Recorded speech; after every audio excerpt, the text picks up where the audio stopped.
Good morning and welcome to this week's devlog for Shooting the Catfish, my comedy RPG being made in RPG Maker MV. You'll see here I've got 3 days worth of stuff planned here. There's no Thursday and Friday because this week is going to be crazy hot on Thursday and Friday and just those days are a complete write-off. Also, I got a job last week, so that's also going to impact the amount of work I can get done. So I wanted to play it pretty safe this week to make sure I could actually achieve these goals. So today I'm not working and I'm hoping to get the enemy state set up. So that's basically setting up the enemy in the engine so it attaches a sprite to the stats like health, attack, all that sort of stuff. Then I have to create the moves for those enemies, which I'll go into a little bit of detail with because I'm weird about how I do that. And then the troops is how the engine recognizes the enemy in groups, and that's what triggers on the overworld map. In the engine you don't trigger fights with the enemies directly, you actually engage with those troops. So I'll go a little bit into that. Tuesday, enemy placements and enemy eventing on the map for the dungeon. The dungeon's already been mapped. It was mapped ages ago, like last year I think. And then lastly on Wednesday, the final dungeon eventing, so keys, doors, dialogue for the boss, etc. So let's get into it.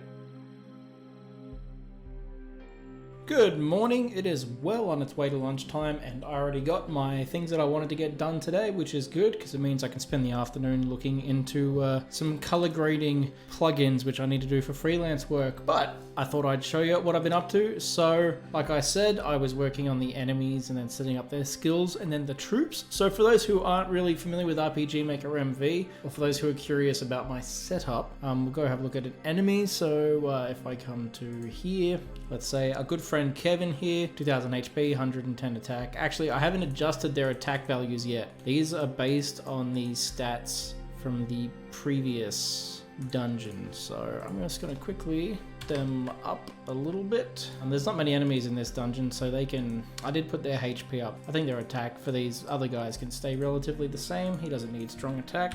Anyway, definitely needs a stronger attack than that. So for their moves, for those who don't know, enemy moves are set up here in the skills menu. I don't have any attack animations or anything assigned to them because they're all first person. I have very simple damage formulas, nothing fancy, because the combat in my game is more about the jokes of the names of the attacks than it is the intricacies of turn-based combat itself. That was never the point of my game. So for example here, Silly Sausage has the attacks splashes hot fat and strikes a suggestive pose because it's a sausage. You could say the same thing here for Kevin. Kevin is a giant piece of bacon, so he gives you high cholesterol, he drips meat juice, splashes hot fat, and his special attack is Frizzle Fry, which is a reference to a Primus album. So that's kind of the way I set up my enemies. It's very, very basic stuff. Only the mini-bosses and mini-bosses give out ammunition and things like that. And then from there you go to the troops. And this is something that's a little bit more interesting. I had some people ask me about what plugins I'm using. So let's, for this case, use Long Schlong. There's his name. You will see that I have this section here with this little bit of code in here, which has backspeed 1 and backspeed 2. And that actually dictates the movement of the 2 layers of the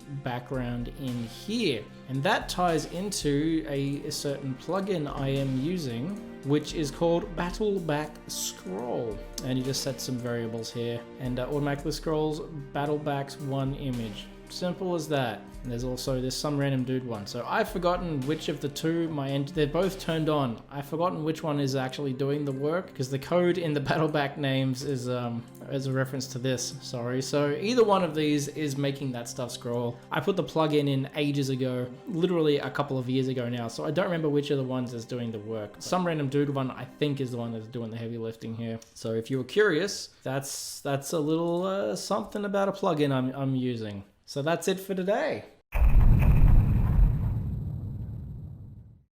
Good afternoon. It is Tuesday and it's been a big day. I did a little bit of work this morning and then I had to do film shoot this morning. I came back and I've been doing video editing most of the afternoon for my freelance work, but I got back to it and I did a little bit more work on Shooting the Catfish today. And today I've been putting, as you can see here, enemies into the dungeon. This is the dungeon for, I've already showed it off, you've already seen it. Sorry, I'm a little bit tired. So I thought I'd show you the way I do enemies so far in the game. So I've got 2 different variants of enemies. I've got, let's use this guy here as an example. It's a static enemy. They're locked in place. They're mandatory battles, or mandatory if you want certain items or for progress. They just have their standard walking in place, and then once they're defeated, it kicks up this little dead sprite here that bleeds. They all bleed, but I don't do that with all my enemies. So this egg, there's an egg inside this dungeon that is set up this way, but these guys are not. Because they're set to random, they disappear after they die. And the reason for this, and this is some feedback I got from earlier demos, is if you leave this map and return, regardless of where that egg died, its corpse will move back to this spawn point here. And there are certain events and things you can put in place to prevent that from happening so they lock into that position, but it's one of those things that just kind of adds a little bit of extra thought to on the game engine side, which can lead to performance issues. So I decided it wasn't worth it, and it's easier just to have them vanish. So if you're curious about why I made that design decision while you're playing, that is why. So yeah, here's the main overworld of the dungeon, which, as I said, compared to say something like first level of the Mushroom Mines, which is quite large, this is definitely a much smaller and more contained dungeon. But yeah, you got these small interiors where this one here has this little steak man and one little egu, and this one's just got some silly sausages and some tongs. So that's a very, very basic dungeon. It's kind of not to be taken seriously, I suppose. It's a relaxing little chapter for the game. And tomorrow I'm going to start putting in the treasure chests and that sort of thing, as well as do the battle backgrounds. And turns out I hadn't done a face yet for Mr. Long Schlong here, so he just comes up as black. So I've got to do that, and I'm going to try to get all that done tomorrow after my freelance work is finished, because I've got to be at a film shoot at 7:30 in the morning. It's going to be big. It's going to be a big day. Good afternoon, everybody. It is Wednesday, and it's been a big day. It's Wednesday afternoon now. I was out doing a film shoot this morning. Had to come home and edit some changes into some work I did last week. Got that done, and then I wanted to finish the work I had planned for the game today, so I have. So let's get into it. I've added treasure chests into the dungeon. There's not that many, because as I've said before, it's quite a small dungeon, and I've also added in the mimics, or in this case, that is not an example of one, the bin chickens. I'm pretty sure there's only one real way of doing mimics. As far as most people are concerned, the trash cans are basically the exact same as treasure chests. They just start a fight. That's about it, really.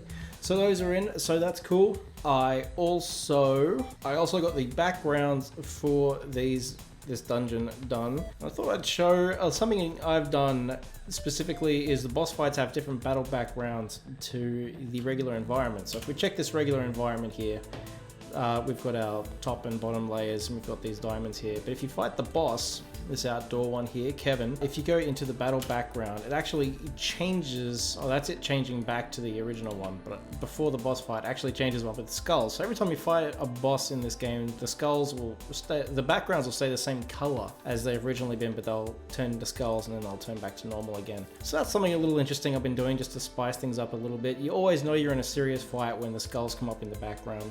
And lastly, I have given Long Schlong here his little face portrait. Other than that, it's just small things, putting in teleports, putting in this chest here, which I'm not going to double click on because it has a bunch of gags in there.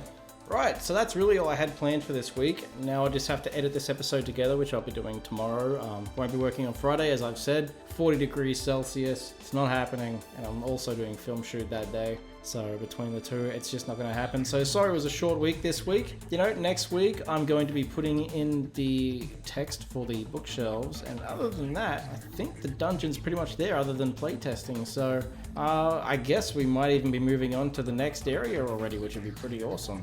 I'll do some playtesting of this dungeon over the weekend. But anyway, until then, to see us out, let's set our starting position here. Let's go say hi to Mr. Kevin Bacon, and while I thank my $5 patrons. So, thank you Quartop Dev and Lone Wolf, as always. And if you would like to support the project, you can check on the Patreon in the section below. And I'll catch you next time. Peace out. Have a good one.